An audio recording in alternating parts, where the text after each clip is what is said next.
Pumalag ang Malacanang press corps sa alegasyon na pinagtatakpan umano nila ang totoong lagay ng kalusugan ni Pangulong Bongbong Marcos. Kinundina ng MPC ang anilay pagtatangkang sirain ng kredibilidad ng mga mamamahayag at pagligaw umano sa publiko para magsulong ng interes ng iilan.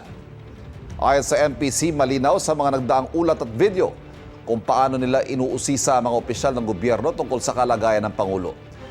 Naninindigan ng MPC na katotohanan ng kanilang inilalabas at may malinaw na basihan. Sabi naman ng Malacanang Cameramen Association, hiwalay sa kanilang kuha ang finifeed ng Radio Television Malacanang o RTVM.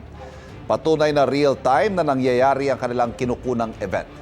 Naka-livestream din ang pagsasalita o talumpati ng Pangulo at iniuulat ang mga detalye na tiyak na ngayong taon lang niya sinabi, tulad ng tungkol sa oil price hikes bunsod ng giyera sa Middle East.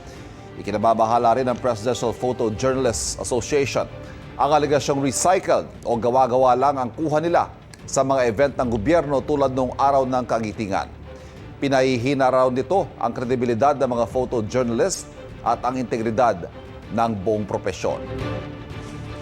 Sa gitna ng mga alegasyong ito, nag-post ng litrato si Pangulong Bongbong Marcos at First Lady Liza Araneta Marcos sa kanilang dinner date noong Sabado. Nag-post din ng Pangulo ng isang video kung saan kausap niya ang isang batang babae na nagpa-picture sa kanila. Nauna ng pinabulaanan ng Malacanang na may malubhang sakit ang Pangulo.